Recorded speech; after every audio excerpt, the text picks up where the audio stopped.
जय श्री राम दोस्तों, स्वागत है आपका आज के वॉक पे चर्चा में। 130वां अमेंडमेंट आया कॉन्स्टिट्यूशन में पॉलिटिकल करप्शन के खिलाफ।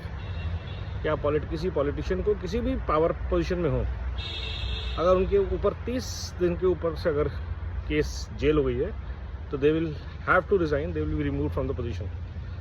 Now this act against corruption was much needed और काफ़ी समय से हम लोग इस भ्रष्टाचार के ऊपर चर्चा करते रहे हैं कि देश में जो व्याप्त भ्रष्टाचार है उसके ऊपर दो जो प्रमुख केंद्र हैं उसके, वो हैं ब्यूरोक्रेट्स, सरकारी बाबू तंत्र और राजनेता, और फिर इनको शय देने वाले, कवर अप करने वाले मीडिया और जुडिशरी, लीगल सिस्टम।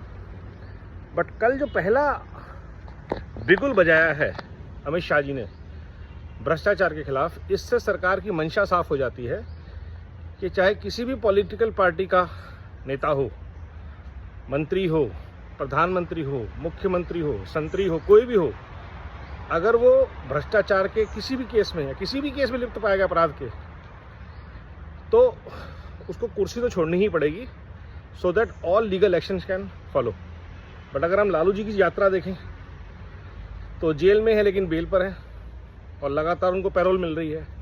क्यों मिल रही है? क्योंकि जुडिशरी को लगता है वो बीमार है। तो ये जब तक सारे लूप्स क्लोज नहीं होते, राहुल गांधी बेल पर हैं क्योंकि बेल पाना अधिकार है उनका, जबकि सबको पता है वो चोर है, पूरा खानदान चोर है, और ऐसे अनेकों अनेक केसेस हैं। मुख्यमंत्री दिल्ली के क्या थे, पंजाब के कौन हैं। भ्रष्टाचार सबसे बड़ी प्रॉब्लम है देश की, मैं बार बार बोलता हूँ, और ये स्टेप जो है एक स्टेप राइट डायरेक्शन में है। लेकिन साथ ही साथ मैं अमित शाह जी से, सरकार से रिक्वेस्ट करूँगा कि ब्यूरोक्रेसी के ऊपर भी लगाम कसना बहुत ज़रूरी है। पिछले 20-25 साल का सब सरकारी अफसरों का, IAS, IPS अफसरों के खाते खोलिए।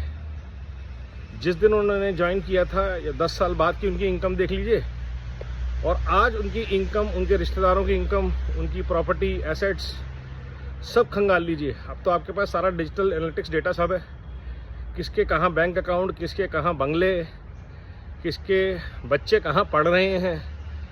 1.5-2 लाख की सैलरी वाला व्यक्ति का बच्चे अगर सबके स्कॉलरशिप मिल रही है, जो मैं बार बार बोलता हूँ, तो दाल में काला है। कहीं ना कहीं पीछे फोर्ड फाउंडेशन जैसी संस्थाएँ हैं जो इनको किसी न किसी तरह से ऑब्लाइज करती हैं, और ये भ्रष्टाचार ही सबसे बड़ा रीज़न है जिसकी वजह से हमारे देश में अलग अलग तरह की समस्याएं उत्पन्न होती हैं, आतंकवाद से कई ज़्यादा गहरी। तो ये बहुत ही वेलकम एक्शन है। इसका इम्प्लीमेंटेशन होना दोनों पिलर्स पे बहुत ज़रूरी है। स्टार्ट विद ब्यूरोक्रेट्स पे, सरकारी बाबुओं पे।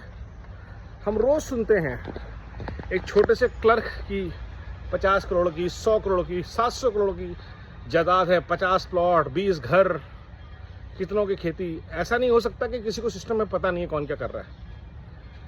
हमने सब इंस्पेक्टर्स की कोठियां देखी हैं, हमने JEs के फार्म हाउसेस देखे हैं, और यकीनन ये पैसा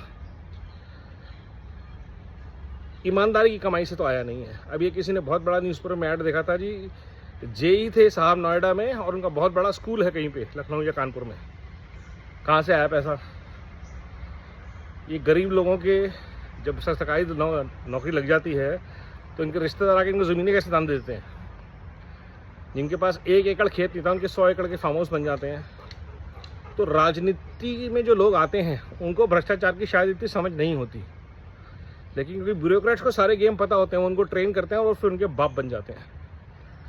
तो ये क्रैकडाउन बहुत ज़रूरी ऑन करप्शन, और सरकार से अनुरोध कि जो सेंट्रल विजिलेंस एक्ट है उसको और स्ट्रेंथन किया जाए, एंटी करप्शन एक्ट है उसको और स्ट्रेंथन किया जाए, और सबसे ज़रूरी चीज़ जो है वो फास्ट ट्रैक में करप्शन के केसेस का निपटारा हो।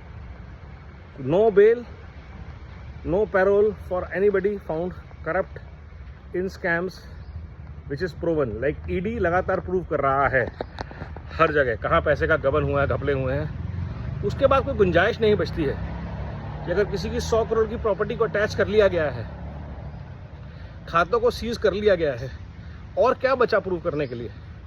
किसी के तो हैं, अब नेता के क्लर्क के तो हो नहीं सकते, पीए के तो हो नहीं सकते।